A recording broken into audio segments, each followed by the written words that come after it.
It's March 2006. I'm in Iraq, the youngest member of the combatant commanders in Extremist Force, modeled after Delta Force. After a successful capture-kill mission for a high-value target, I think I'm the man, and that we're all now on equal footing as brothers in arms. Then it happens. On our very next mission, we are a bird short because an engine was damaged by small arms fire, and I get bumped. Master Sergeant John Shrek McPhee grabs me right before he leaves, and I'm expecting him to change his mind. But instead, he says, "Hey, man the QRF while we're gone." I go to the vehicles, turn on the radio, and start working. But mostly, I stew on being left behind the whole time while they're gone. By the time they return to base, having completed a successful mission, I'm enraged and have decided to let John know exactly how I feel. "Can I have a minute, John?" I ask as he walks into the hangar. He looks at me for a minute. "What did you get done while we were gone?" he asks. I tell him about prepping everything. "Huh, sounds like someone was chilling out. What do you want?" "John, I'm the best shot, I'm the most physically fit, and I dominated that last mission. I should have been the first to go, not the first to get pulled. I want to be treated fairly. I know I'm an asset to this team." John just looks at me, his eyes never leaving mine. "Go grab your boxing gloves and meet me in the gym, and we'll hash this out." I leave his room. I can't stop smiling. Is this guy nuts? I mean, John is a tough guy, but not only am I going to smoke him, but I will confirm to him just how I am right. When I arrive, my whole team is there, wearing their gloves. John tells me that I'm not just fighting him, I'm fighting the whole team. I see what he's doing, but I don't care. One after one, they come after me. 2-minute rounds. No rest. The second one guy gets out, a fresh guy gets in. Mario Montese is up first. I beat the snot out of him. By the time I get to my 5th teammate, I'm bleeding a little bit, and my head's ringing. But I keep winning. John then calls the first guy back in. I have nothing left for him. He gets his payback. They all do. They rotate until every team member has won a round against me. "Okay," John shouts. Everyone starts taking their gloves off, and they all begin to walk out. Blood is oozing from my pores. My face and hands are swelling. My lungs are on fire. When everyone but John and me are gone, he walks over to me and says, "I don't want to have this conversation again." This moment should have left a powerful imprint on me. I should have picked up what he was trying to tell me, that no one, regardless of talent or skill, is more important than the team. I should have realized that I am not an all-star, that I have a lot to learn. And if I don't, then I will be a liability to the force. But I am Tim Kennedy, and my takeaway is, it took all of those dudes 2 tries to finally beat me up.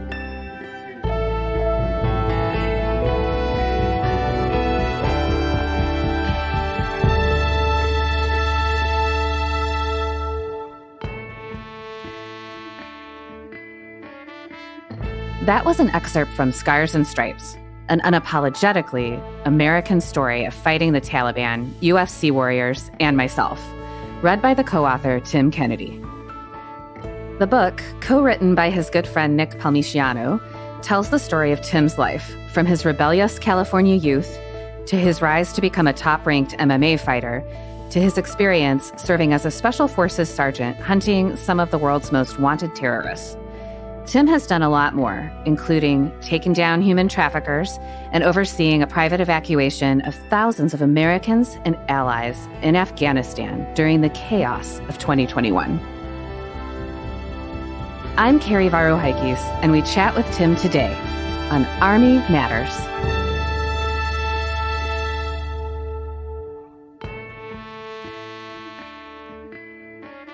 Hey, hello, everyone. I'm Lieutenant General Retired Leslie C. Smith, the former Inspector General, and today I'm the Vice President for Leadership and Education for Association of the United States Army. And I have one of my great battle buddies, a great friend, Dan Dailey. Les, thanks. I'm the 15th Sergeant Major of the United States Army and Vice President of NCO and Soldier Programs. So there's only been 15 sergeant majors in the Army? Though there's 16, there's one after me. So one after you, but you were the 15th. There's only one 15th, yes, sir. Yeah, That's the way it works. So that means you haven't been around as long as the Inspector General has. No, probably haven't been around. No, but farly more important. Yeah, that's right. Yeah, That's right. that's only mildly interesting. Yeah. Come on. Well, Les, it's an honor to co-host with you today, and I think the audience is going to enjoy the guest we have today. He is a jack of all trades, I would say, and much, much more. You know, one of the things he's done is he started off as an MMA fighter. What do you think about MMA fighting? Have you ever been in a fight? Yeah. Yeah. I mean, as a little kid, and I'm trying to remember what it was about. It's been so long ago. It was about something stupid. So where I grew up in Atlanta, it was a rough neighborhood. And so we were always told to try to avoid fights if we could. But I think some kid just picked a fight one day, and I think I smacked him in the head or something, you know. Yeah. I'm a pretty big guy, and I'm bigger now than what I used to be. But even then, it was not a good day for this kid. So you chalked that up as a win. That was a win for you then? I chalk it up as a win, but it was also, to me, it was embarrassing because with young men especially, when you get in the fight, it's not a big deal. 5 minutes later, you're doing whatever you want to do. Yeah. And that's what I think we see today, that people hold grudges on stuff when, in fact, it's over. It's done. Let's move on. Yeah. How about you, Dan? Well, I grew up the youngest of 3 boys. My parents had another son years later, but we were all out of the house. And Right. So I was the Saturday morning punching bag. You know, whenever Kung Fu Theater came on TV, I was the recipient of the whoopings. But I'd get a good shot in there every once in a while. Yeah. And then, of course, you know, I've had my fights in the barracks and nothing really serious. Most of those turn out to be, you know, we just have a little scuffle and then we go drink a beer together. Move on to the next thing. Yeah. Yeah, that's good. Now, besides being an MMA fighter, this gentleman, Tim Kennedy, he's also, listen to this, a Green Beret, Yeah. a movie personality, a multi-business entrepreneur, and he's dedicated his life to fighting things like human trafficking. Yeah. He's just an incredible guy. What do you think, Les? He's a modern-day superhero. I don't know what we would call him, but he's a great leader. Yeah. We have this conversation with him because he's what we want our young people to look up to, because he's done it all. And he hasn't been perfect. I'm glad you brought that up. I thought of one word when we first started talking this, and actually it was a change of my own personal opinion. I read his resume, and I thought him to be a specific person, and it's probably a life lesson of don't judge a book by its cover. But the one word I would define him, humility. I would say resilient. Yeah. Incredible. Think about the things that he went through and all the chances and opportunities that he had to just give up. He's a great leader for our Army, and I think, frankly, our nation. Well, Les, I know our listeners would rather hear Tim than us go back and forth. So I say it's time to ring the bell and start the interview. What do you think? Ding, ding, let's go. Tim, it's an honor to have you on the show here. Have you always been this way? What was your childhood like? Yeah, my dad was a police officer. My mom was a 100% committed wife and teacher. So I was homeschooled, as were my brother and sister. Really early on, they recognized that I would not adapt well to a strict, regimented environment. Having, in kindergarten, there's this little girl named Laura LeCarey, and one of the guys made fun of her new haircut and said that she looked like a boy. So I followed him up on top of the playscape, punched him in the face, and pushed him off, which broke his arm. And then when they took me to the principal's office, when they could still paddle, I got paddled. And I looked at the principal and I was like, that didn't hurt. So that was the beginning of them very quickly realizing that they'd have to figure out some other ways to keep me focused on school. So Tim, your father was not just a police officer, but an undercover narcotics officer. He must have ran you in a little bit. It's so funny now when people meet, Mike Kennedy, they meet this gregarious, the sweet grandpa. He looks like Santa Claus. He used to have red hair and used to be an Olympic level water polo player that would kick indoors and, shoot pit bulls and steal planes full of cocaine from Pablo Escobar.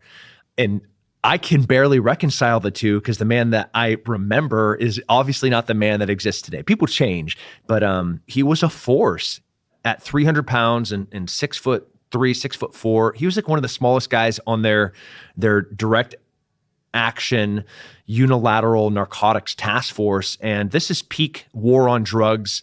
This is like, hey, no more drugs are coming across our border era. We're going to fight them in Colombia. We're going to fight them in Mexico. We're going to fight them in our borders. We're going to fight them in Costa Rica. We're going to fight them in the Caribbean. This is like the DEA, Bureau of Narcotics Enforcement. He was a force. And now he's just like, hey, grandkids, you want to go to Disneyland? I'm like, what? Yeah. Tim, they say grandkids changes you. Yeah, changes things. Dan and I, we don't have grandkids, so we don't know yet. Yeah, well, it will. Yeah, I took that from the book, and I'm not going to spoil the book because I want people to go out and buy it and read it. Very good book. The Scars and Stripes, it's amazing. But there is one more thing I want to talk about. You experienced tragedy at a young age, and you lost a close friend.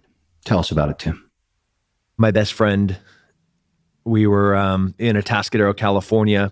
He was at like a church game night, and they were moving from one house to another house for a slumber party, and a bunch of young men in a car acting like dangerous young men were kind of coming up next to each other on a 2-lane road. And as they were next to each other coming around a corner, another car came on the incoming oncoming lane, and they had a head-on collision. Jared was launched from his car, and his brother Jordan, my brother's best friend, went to work on his little brother trying to save his life. And he died there that day. And when moments like this happen, it is the shock that has the second and third order effects that ripple through. And losing my best friend, I really kind of lost my identity as to who I was and what I was going to be doing and what my purpose was. And it took a good 7-8 years for me to get my life back on track as to what I needed to be doing. Tim, I lost my dad when I was 5. So I can relate to losing who you are and what your purpose is. One of the really striking things in your book is how candid you are about the tough times. One of those moments that really stand out is that time when you went into Morro Bay. You stripped down and went into the water and swam until you got completely lost. Can you tell the listeners more about that moment? I was very intentional in being transparent and vulnerable. We've been in an era, a dangerous era, in my opinion, where everything is curated about everybody's lives. It's TikTok and Snapchat and Instagram and Facebook. I get to put up whatever I want, however I look the best. I'm posting my PR, like my personal record of a deadlift or my row or my pull-ups. But, nobody sees the struggles and nobody sees the low points. And I think those are the more important moments that people are missing out on. One of the lowest points of my life, I was in my early 20s. I was fighting professionally, top 10 in the world. I had just won a big tournament, then fought and I lost.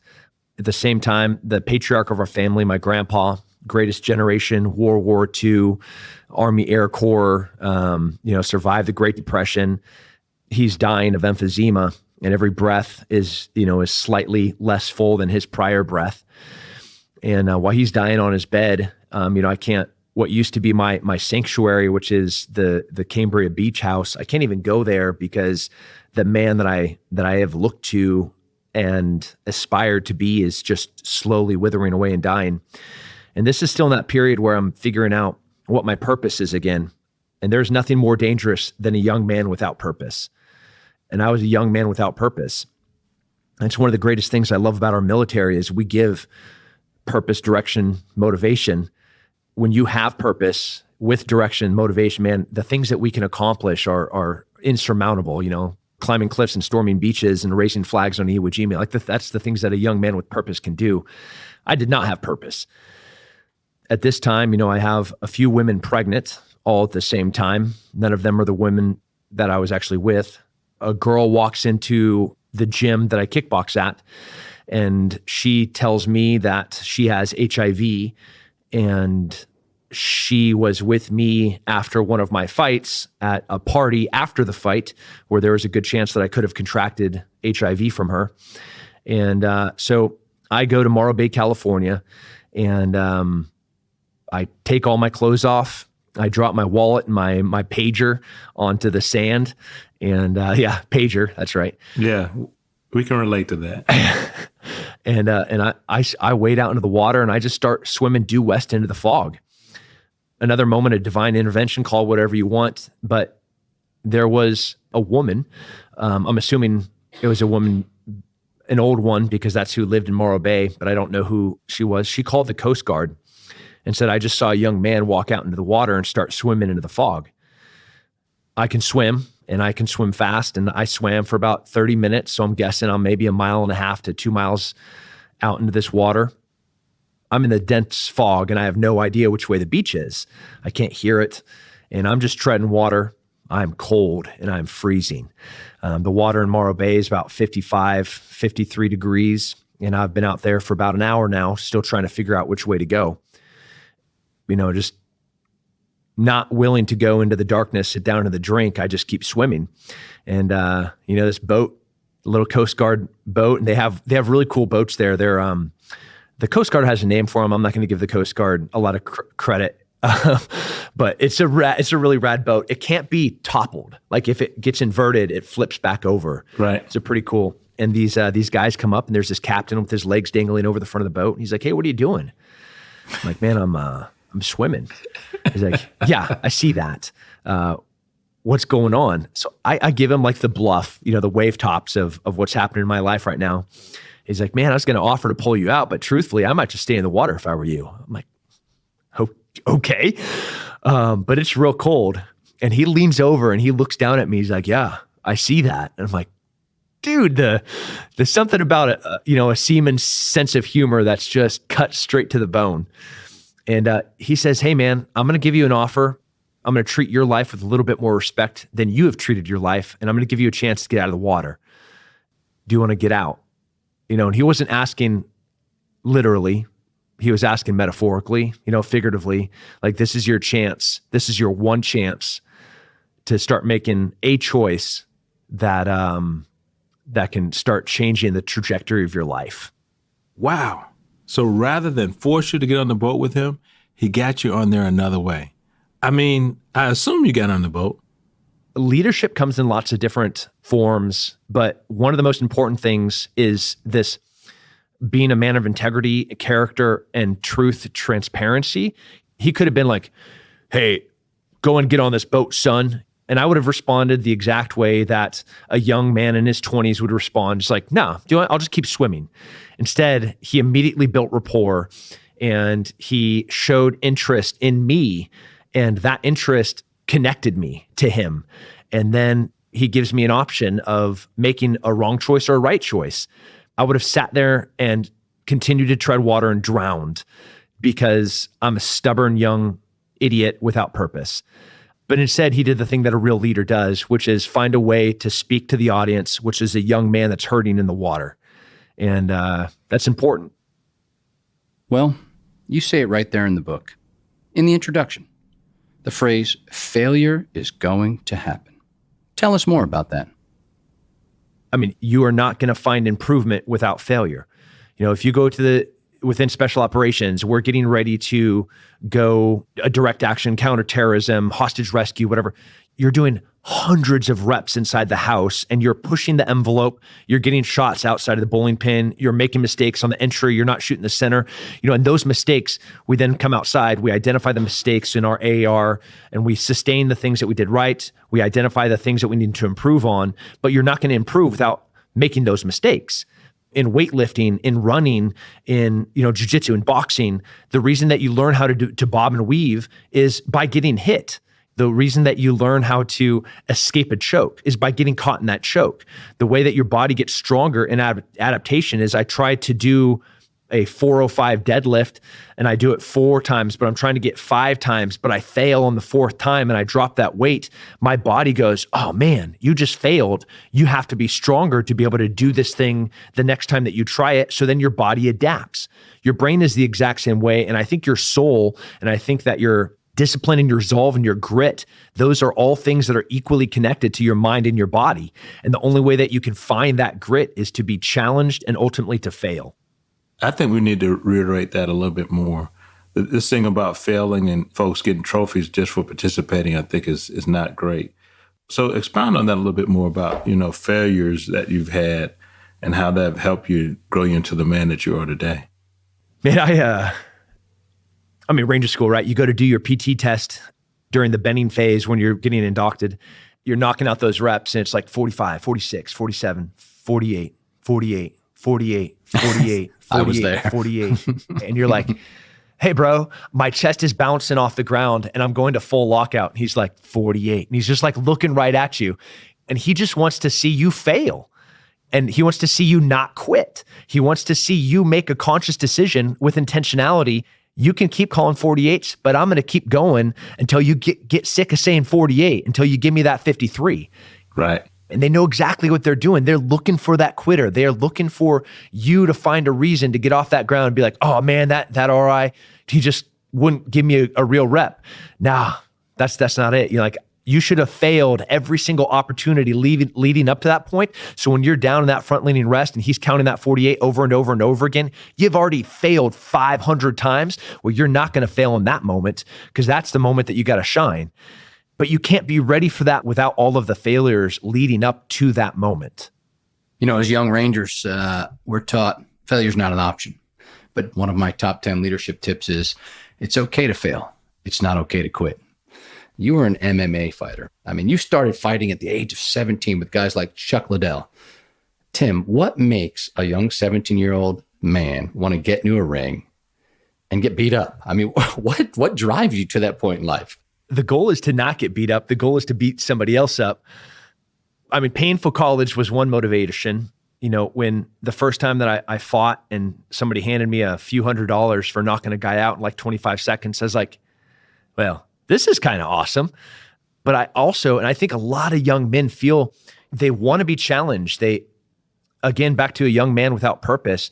I think the things that are infused in our DNA, that strength, that power, even that violence, those are beautiful things when they're harnessed in a great direction with purpose.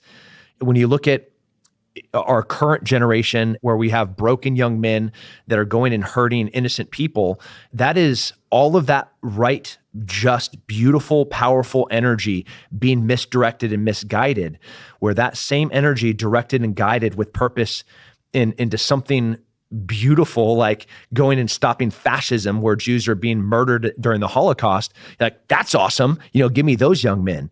And for me as a 17-year-old, my dad, when he put me in martial arts, he knew that if I didn't have a healthy outlet for me to be challenged, for me to see violence, for me to see struggle, that I would go and make a mistake, that I would go and hurt something that I shouldn't hurt. And it started directing and shaping the way that I viewed being a protector, being a provider, being somebody that would preserve human life. It is not an easy process. There was a time where I was grappling with a bunch of guys in the dojo, and most of the guys I could beat at this point, and one of them caught me in a submission, and I get up and I scream this obscenity, and Barry Smith walks up with an eskrima stick. It's like this long bamboo pipe-size stick, and he cracks me in the side of the head. And I look up at my dad, my 6'4", 300-pound narcotics dad. I'm like, you gonna come over here? And he just leans back and he folds his arms and he drops his chin a little bit. And I was like, oh, this is on me. This is my consequence. And then Barry lines everybody up and he says, hey, what is integrity? What is character? He's asking everybody. And I'm just sitting there, just humiliated with shame after screaming something and losing my resolve and my discipline. He asks what it would have looked like had I tapped and submitted and then 30 seconds later, I go back out there and I beat the brakes off the same guy. Which one would have looked better? Which one would have been a better way to use that energy, or just to be that quitter and to scream an obscenity that because I lost like a loser, compared to the drive of a purpose-driven person that's like, all right, give me another round. Come on, please give me another round. Please give me another round. It's so clear to compare these two, and I just hadn't figured it out yet. And then you went on to become a top-ranked fighter, known by thousands, if not millions of fans. A lot of successes and a lot of highs. But since we've been talking about how much you learn from your mistakes and low moments, what would you say was the lowest point in your fighting career? What did it teach you? I've had some low points in my MMA career. I mean, I fought for the world title 2 different times. I won championships, but being called the world champion is a distinction that I never earned. Both the world titles that I fought for, I lost. Mm-hmm. Getting to fight for it twice is a rare thing. Getting to fight for it a third time is extraordinarily rare. And I was on the road, a winning streak against very, very high-ranked top 5 opponents, beating contenders, proving that I deserved a third title shot. I was fighting Yoel Romero in the UFC. I made a mistake at the end of the second round. I knock him out real bad, and he gets saved by the bell. And when he goes back to his corner, he's sitting in his corner and he's hurting real bad. And his corner cheats in every way imaginable. They knock over the bucket of ice. They pretend that they don't speak English. They put too much Vaseline on his face. They're kind of stumbling around and dropping water bottles, just giving him all the time in the world to not answer the bell. The bell rings, and I stand up and I walk forward, and John McCarthy, the referee, sends me back to my corner. The rules state that you have 1 minute and 10 seconds to engage, and if you don't, it's a forfeit. So I know the rules because I'm sure you guys are the same. I like to know rules because sometimes I break rules, but I got to know what they are for me to know how to get out of the trouble once I do break them. And that's how I fought. As soon as that 10 seconds went, I just started celebrating. I started pointing at Dana White, being like, hey, you're giving me a title fight. Also, go ahead and give me the knockout of the night because that was pretty rad. I'm looking for my wife, making sure she knows we're going to have a pretty fun night tonight. And all the while, Yoel Romero is sitting in his corner just looking at me. He's trying to get his wherewithal. He's trying to get his wits about him so he can come back up and knock me out. And the whole entire time, I'm leaving the fight and he's fighting to get back in the fight. John McCarthy starts the fight about 30 seconds later, and Yoel Romero does just that. He knocks me out. And I lose my chance to fight again for the title. That's effectively the end of my career. I still argue that those have shaped me to be a better leader, to be a better entrepreneur, to be able to write with transparency and vulnerability. I can do that as a champion. The ego is a powerful thing. Well, we have to take a quick break here, but we'll be right back to talk to Tim about his Army career, hunting human traffickers, and a whole lot more. Have you purchased your AUSA swag yet? Be proud to show your support for AUSA, which in turn shows your support for the U.S. Army and our soldiers. Check out all AUSA swag at shop.ausa.org. We're back and talking to Tim Kennedy. Now, Tim, I'm sure there are a lot of skills you learned from your MMA career that you've applied in your military service. But what's the one that you think helped you the most? Oh man, there's so many things from being a martial artist and an athlete that makes you better in the military. When you get to Special Forces selection, when you see athletes that are coming in, especially high-level athletes, you know that they have such a better chance of success in getting selected because they've already put themselves voluntarily through so much struggle and so many challenges and so many failures. So by the time they get to here, there is no quit. They've already failed plenty of times, but here, there's no way that you're going to get one of them to quit. And it was no different for me. I tell people frequently, the only way that you could have got any of us after 9/11 that were in Special Forces selection, almost every single one of the guys that I went to selection with were collegiate athletes. The only way that you would have got us to leave that place was on a stretcher. And the only way you would have gotten us on a stretcher is to sneak in while we're sleeping with lead pipes. And I'm not being like cheeky when I say that. I'm being dead serious. Now, Tim, can you explain to the listeners what the 18 X-ray program is and why you chose to do it? So Everybody remembers where they were on September 11th. Yes. I remember where I was. And, a couple hours later, I was down at a recruiter's office, and there's about 1,000 people in front of me, all of us trying to find out how we can get a uniform and go somewhere. It took a while for me to really talk to a recruiter, and I'm talking to the Marines, I'm talking to the Navy, I'm talking to the Army. Here is the first time that I'm having direction. I don't have purpose yet, but I now have a direction. I know where I want to go and the things that I want to be doing. Right. It's really the fastest way to find the people that did this to us. When I finally get an Army recruiter in front of me, and the Army recruiter is like, hey, we have this new program. It's called the 18 X-ray program, where we were taking collegiate athletes and we're putting them directly into Special Forces selection. You get through basic training, you get through infantry school, you get through airborne school, and you get through the first attritor gate called SOPC, Special Operations Preparation Course. And then you get to go directly to selection. And if you are selected, you get to go to the Q course. I have a lot of mixed feelings about the program, but at the time, it sounded like the best thing in the world for me. Then it was just waiting. They wanted me to finish grad school, and they wanted me to get a slot. And it took 6 months to get down to MEPS and go take a D lab, and then go and finally get your ship date. So it took 2 years for me to go from 9/11 to on a bus, I'm going to basic training. But I didn't know a way to do it faster. You've done a lot of missions. Can you describe what was probably the most important mission that you undertook? Iraq was, we were with special missions units, and within special forces, we have special teams and special companies that had special jobs. I don't know why I was there, but I was. We got in lots of gunfights, and we got lots of bad guys, and we did lots of great things. Afghanistan was something different. In one mission in particular, as we were in Uruzgan, the Uruzgan Valley, making our way to Firebase Anaconda, we were ambushed, and it was from the IED and RPG and machine gun nest initiated ambush to 4 days later, when we finally made it to Firebase Anaconda, we were in a TIC, troops in combat, the whole entire time. There were the vehicle in front of me, literally everybody died inside of it during the initiation of the ambush. In my vehicle, I don't think there's a guy that got out of that vehicle without a Purple Heart. It was one of those gunfights where our ammo resupply, which could never get there fast enough, as they're trying to come in, are like, I don't think we can make it in. When you have Spectre gunships that are about, 30, 45 minutes into this engagement saying, hey man, we're whiskey on ammo, we got to go back.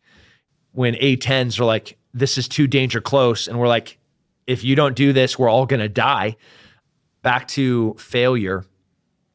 Had the SF ODAs that were there on the ground, had they not been teams with team sergeants that had pushed the pocket and pushed the envelope in training leading up to this deployment, I'm sure every one of those guys would have died in that valley.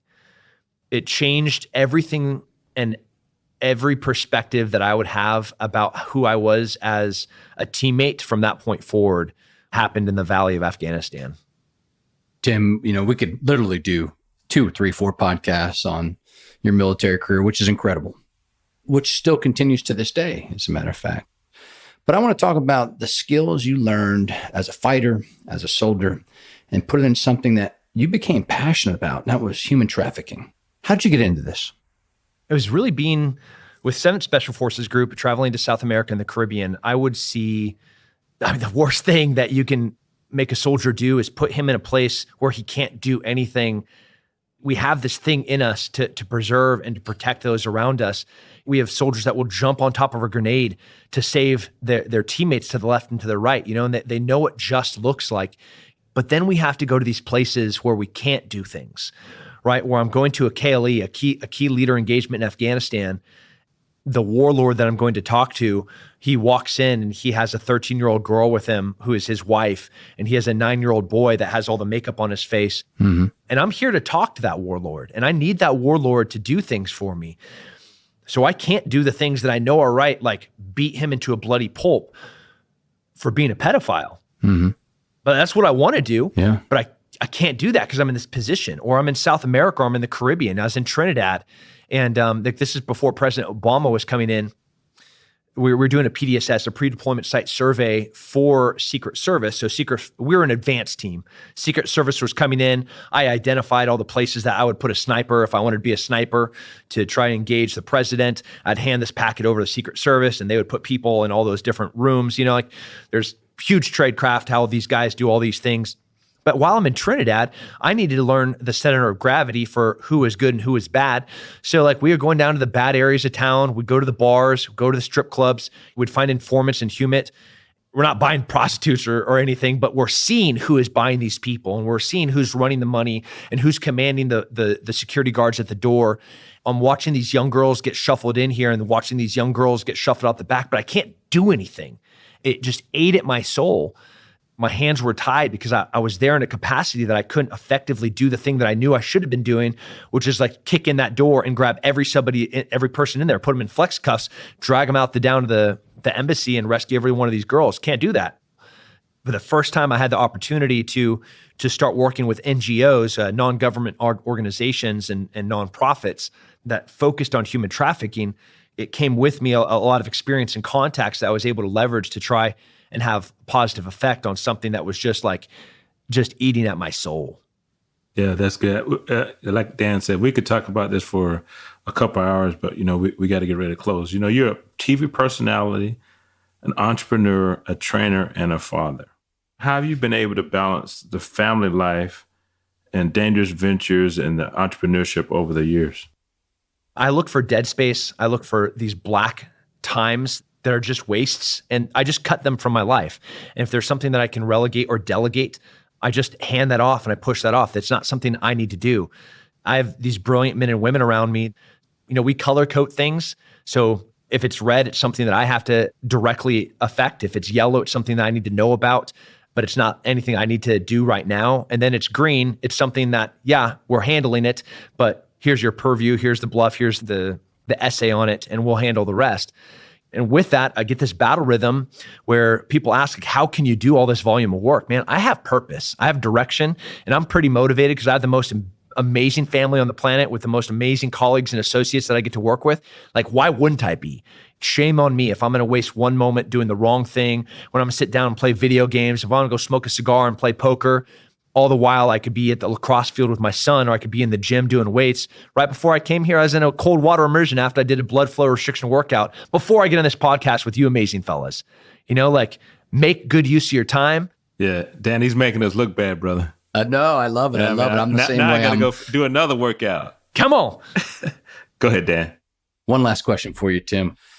If Tim today could go back and tell Private Tim Kennedy one thing, what would he say? Nothing. I would kick him in the teeth and I would walk out. I'm serious. Every one of those failures and every one of those struggles and every one of those mistakes, I still think back to the shame and humiliation that I hold right now of thinking about what I said to my team sergeant when he got back and he stepped off that helicopter. And that shame and humiliation still to this day, when I walk out this door and I go to talk to somebody out there, that comes with me. Mm-hmm. And I wouldn't have learned a lesson had that not been present. Maybe I'd say, pack extra grenades in 2008. That would have been useful, but nothing else. Now that's awesome. Dan, I completely agree. Tim, if you hadn't gone through those things, you would not be the man you are today. This has been really fun, but we're out of time. My daughter lives in Austin, so next time I'm down there, I'm going to come find you. And maybe we'll get a chance to put Les in the ring with you too. I can't wait to see you. I'm going to buy you some coffee. Thanks, Tim. Thanks, Tim. To all our listeners, thanks for joining us. Army Matters is brought to you by the Association of the United States Army, the U.S. Army's professional association, member-supported, Army-connected. Visit us at AUSA.org for more information or to become a member. Your membership helps AUSA continue to carry out its mission, educate, inform, and connect with the total Army, our industry partners, and supporters of a strong national defense. Today's episode was hosted by Lieutenant General Retired Les Smith and SMA Retired Dan Dailey, and anchor hosted by Carrie Barrow-Heckes. Anthony Del Call is the producer and writer, and Andy Bosnack is the supervising sound editor. Unzinga Curry is the executive producer, and the senior producers are Carrie Barrow-Heckes and LaSharon Duncan. Special thanks to the Honorable Patrick Murphy, Joe Craig, Douglas Ladd, Lauren Hall, and Terry Perriman for their help. Be sure to subscribe to Army Matters wherever you get your podcasts, and please leave a review. As you know, we love seeing stars in the Army, especially if it comes in the form of a 5-star review. AUSA's Army Matters podcast primary purpose is to entertain. The podcast does not constitute advice or services. While guests are invited to listen, listeners, please note that you're not being provided professional advice from the podcast or the guest. The views and opinions of our guests do not necessarily reflect the views of AUSA. For questions or to provide topic recommendations, email us at podcast@ausa.org. I'm LaSharon Duncan. Hope you have a great Army Day. Hooah. Well, generals typically don't work past 10. Yeah, no. Soldiers, give me at least a noon. Come on now. Maybe noon. Maybe. Give me a noon. I mean, if after lunch. After lunch, we don't work. We don't work after lunch. So we're on the golf course then. Mm-hmm.